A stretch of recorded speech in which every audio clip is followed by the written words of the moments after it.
nessa casa tem você. E aí?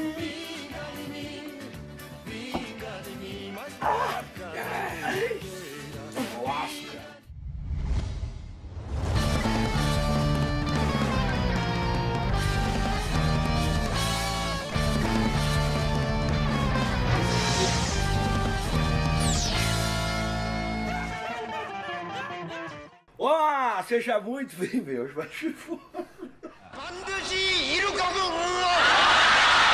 Eu já botei aqui do lado pra me proteger. Olá, seja muito bem-vindo a mais uma edição do Fatos Histéricos. Hoje nós vamos cortar a cana, hoje dele cana. Enquanto umas cascavam pra mim, as outras chupavam. Bagaceira. Nós vamos falar hoje da popular pinga, da marvada. A manguaça maldita. A cachaça, rapaz. Cachaça, c... De novo. Toma cachaça, c... Professor Guto, nosso boia fria hoje. Sóbrio. Não é fósforo, rapaz.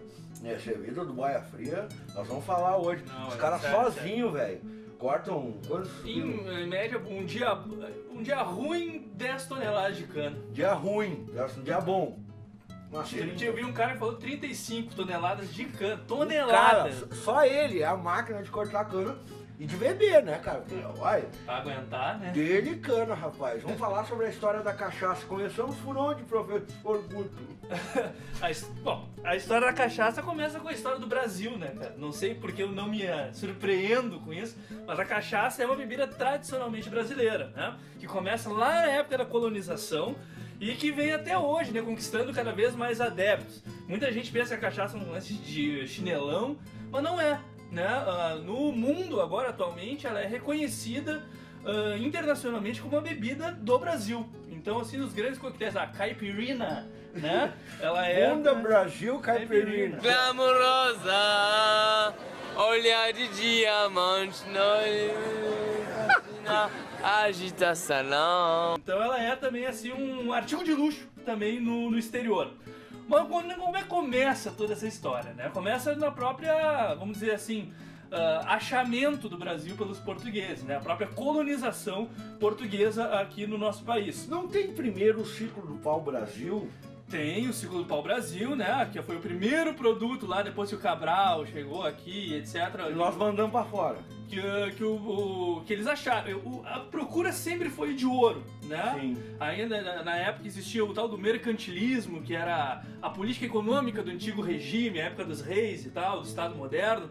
Eles queriam ouro. Não importa onde foi que ouro, Então prata, nós começamos bronze. com o pau, tá aqui, o pau do índio, tá pra nós aqui, né? O pau-brasil avermelhado. Isso. Depois nós temos, aí começa a cana até chegar o ouro. Mas teve um bom tempo de cana nessa história, hein? Sim, a cana foi o grande produto da colonização. O primeiro grande produto que realmente reverteu em grandes lucros para a coroa portuguesa, né? Isso porque a cana da cana se originava o açúcar, que era assim, vamos dizer, um ouro branco da época, né? A economia do país foi movida para o interior, né, na busca de pedras preciosas, do ouro. A cachaça acompanhou isso também. A cachaça foi moeda de troca para trazer escravos para o Brasil. Com a colonização, os portugueses precisaram primeiro, assim, proteger as terras do Brasil que estavam sendo atacadas pelos ingleses, franceses e tal, né? E começaram a construir primeiro as feitorias e depois, né, com o início das capitanias hereditárias, começaram a construir também os engenhos para produzir essa cana, que eles precisavam, né, aproveitar aqui o Brasil para fazer lucro, né?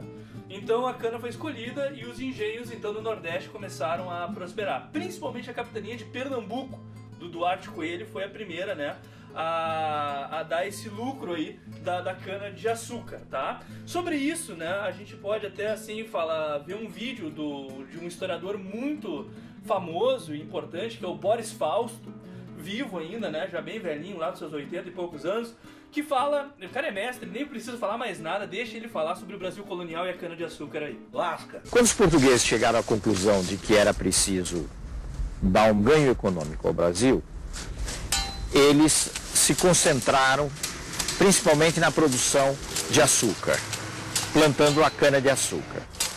Eles tinham uma grande vantagem na plantação da cana-de-açúcar, no refinamento do açúcar, porque eles já tinham uma experiência na costa da África. Eles haviam colonizado as ilhas da costa da África e conheciam muito bem o negócio do açúcar. Deixa eu largar o almoço aqui, né? Já peguei. Tá frio? Geralmente tá frio. Sabe por quê? Isso é o nome boia fria, né? É mesmo. Boia fria porque boia da é marmita. almoço. Os caras saem de casa às 3 da manhã Da marmita. e já fazem o almoço nessa hora, né? Tá aqui, ó, nós vamos fazer aqui o nosso almoço. Geralmente a gente chupa a cana e assobia, porque os caras passam fome mesmo. Rapaz. E aí tem que mandar cachaça. Aliás, eu vou lhe pedir, né, um molho. Quando o senhor vai falando, de onde é que vem a cachaça? Onde é que faz a cachaça? A cachaça, então, ela é... O cheiro dele. Já me deixou. Ele não tá aguentando nem falar. Não terminar essa matéria. Nossa senhora. Bom, a cachaça nasce nos engenhos, é basicamente de um acidente, né? Vou segurar. De um acidente, né, cara? Como é que nos engenhos, então, acontecia a produção de cana. Nos grandes engenhos se produzia o melaço para ir para exportar, né, para se fazer o açúcar depois lá na Europa, principalmente na Holanda. Mas tinha uns pequenos engenhos que eles eram responsáveis por fazer rapadura. Opa! Né? E eles eram conhecidos até como engenhoca. É assim que meu dente ficou. Cachaça e rapadura. Exato. Dois aqui. Ai, meu Deus. Fala que você gostou de rapadura. A primeira vez que a mamãe dele, você se apaixonou pela rapadura.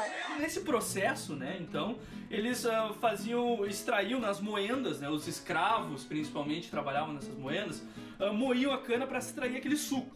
Do suco, eles faziam duas bebidas, né, depois de fazer lá as rapaduras. Uma era fermentada da própria água da cana, ali bonitinha, e a outra da borra que ficava, sabe aquela borra que fica? Eles faziam o tal do vinho da cana, que também era conhecido como cagaça, tá?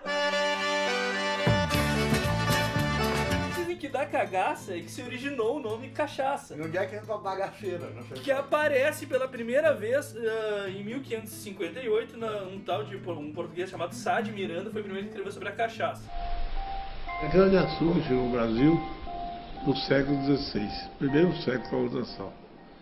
Ela é originária da Ásia, foi transferida para o Mediterrâneo, para a Ilha da Madeira, e depois foi trazida para o Brasil. Que um dia um escravo estava morrendo tão com fome, ele estava com tanta fome, que não tinha comida e o cara se largou naquela borra ali e ficou lambendo, e disse que o cara ficava feliz, começava a rir e tal, né? E os outros não entendiam, né? Que os outros tinham nojo. Até que ele começou a experimentar por causa da fome e descobriu que aquilo dá um barato. Mas qual é a lenda, né? É a pinga? A lenda da pinga. Então, assim, para se obter esse melado, os escravos botavam o calo da cana num tacho e botavam para ferver. Eles tinham que mexer até que ficasse cremoso. Tava quente. Ficava muito quente, né? No Nordeste. Aqui a gente sente perfeitamente Claro. dentro do engenho, porque ainda não temos nosso ar-condicionado. Compartilhe. No Nordeste, então, bem quente lá. Um dia, né, que eles estavam meio cansados do trabalho, disse que esqueceram e desandou essa coisa. E eles tiveram que esconder, porque os feitores estavam olhando, né, que se desse alguma coisa errada, não precisava dar errado pra bater, né? Então imagina se desse errado. Claro. E disse que desandou, eles esconderam. A saída que eles encontraram foi fazer de novo o produto e misturar esse que desandou junto. E esse que desandou, ele fermentou. E quando misturou, eles começaram a queimar de novo e evaporou e foi pro teto do engenho. E no teto começou a pingar. Nessa casa tem O álcool evaporou, condensou no teto e começou a pingar. Não, é pior. Diz que eles estavam com as costas das chibatadas e começava a cair no machucado. Ah, já é direto. E o cara começou a pingar, né, nas costas, e eles começaram a dizer que aquilo era aguardente, né, cara? Sim. Então por isso que o nome aguardente pra pinga, né? E E pingava. pinga porque pingava, né? E eles botavam. E eles começaram a beber e aquilo começaram a ficar alegres. Você tá doido? Daí foi utilizado na colônia para fazer os escravos trabalharem. Inclusive nas viagens, nos navios negreiros, eles botavam pinga para os escravos, viam no balanço do mar e não sentir tanta viagem. Fazia parte da dieta dos escravos. Isso que é muito louco, né? Para eles trabalharem, para eles fazerem as coisas, chapava todo. Um belo incentivo. Fazer o seguinte, ó, para mostrar que não é só do povão aqui, não é só nossa pinga, né? E depois foi pros ricos também, gostaram da caipirinha, os gringos também.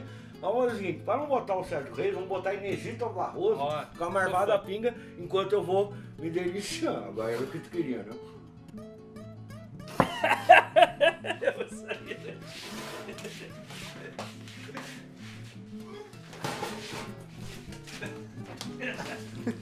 Com a marvada pinga que eu me atrapalho, eu entro na venda e já dou meu taio. Então assim a cachaça cada vez mais se tornou um símbolo nacional, né? Foi associada e ela saiu da senzala e foi pra Casa Grande, claro, no engenho, né?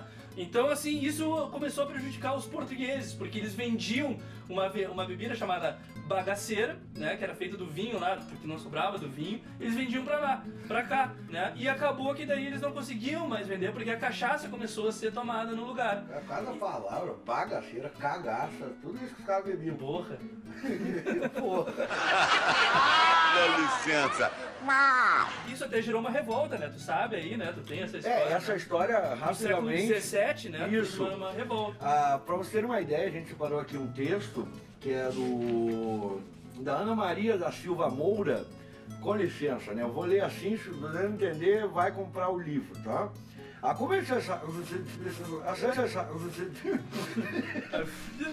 comercialização da bebida afetava profundamente a importação do vinho de Portugal. O que aconteceu? A cachaça passou a concorrer com os produtos, tá? Com vantagens econômicas e culturais, como a gente estava citando antes. A questão era tão séria nas medidas restritivas, na proibição do fabrico e da comercialização da cachaça, que em 1660, na capitania do Rio de Janeiro, rolou uma revolução com mortos e feridos, a famosa Revolta da Cachaça. Mata então o Dalagaço se ele for abuseiro. Eles tiveram que realmente ceder os portugueses. E eles liberaram a cachaça. 12 anos depois eles liberam a cachaça de novo. Só que eles não são burros, né? Como a gente diz que eles são. Eles não são burros, os portugueses. O que eles fizeram? Sobretaxaram a cachaça. E aqui no Brasil ela cada vez mais foi sendo assim um símbolo patriótico. Diz que os pessoal da Inconfidência Mineira usava cachaça como símbolo nacional, que eles tinham que brindar com cachaça, tu brindasse com vinho, ou alguma coisa que era considerado português e tal. Então era a cachaça que começou, né, se tornar cada vez mais a bebida nossa aqui, né? Diz que inclusive durante as lutas de independência, o Dom Pedro, né, que a gente já falou aqui, também estimulava, né, o uso da cachaça. Quem toma essas bebidinhas doces aí é coxinha. Mas as champanhes são status. Ao mesmo tempo que o pessoal usava para fazer os escravos amanciar, ficassem mais calmos, também originou a revolta, né? Eles também ficavam bravos, etc. Como a gente sabe que acontece hoje em dia. É um problema social a bebida, não tem como negar. Você tomou uma cajubrina hoje cedo? Eu tomo todo dia. Essa aqui é a legacinha. Vamos embora pra um bar, beber, sair, levantar. Vamos embora pra um bar, beber, cair, levantar. Deus tivesse piedade. A bebida que traz alegria, né? E a bebida que também causa muitos problemas. No final do dia você tá todo doído, sente bastante câmbia, que não dá nem para segurar em pé. O desgaste nos ossos que acaba deixando o trabalhador aleijado. Só quem bebe cachaça tem certeza absoluta que o mundo gira. É verdade, que nem o nosso logo aqui do Fatos Histéricos. Acho que com essa reflexão a gente encerra bem, né? E para entender que a cachaça é muito importante no Brasil por dois motivos, né? Tanto pro bem quanto pro mal. Né? Faz parte da nossa história, mas também... Faz parte dos nossos problemas. Exatamente. Bom, se você gostou, está embriagado de informações para dividir com a gente, para questionar ou para acrescentar, já sabe, tem a fanpage e tem o nosso canal no YouTube. Muito obrigado pela audiência, nós vamos encerrar com um brinde, eu duvido. Ah, rapaz, não dá. Não, eu não vou brindar, mas eu vou dar só uma cheirada. Tá, eu vou dar uma fungada, tá, porque eu não bebo, então... Vamos lá, longa vida ao Fatos Histéricos. Vamos trabalhar depois. Caralho,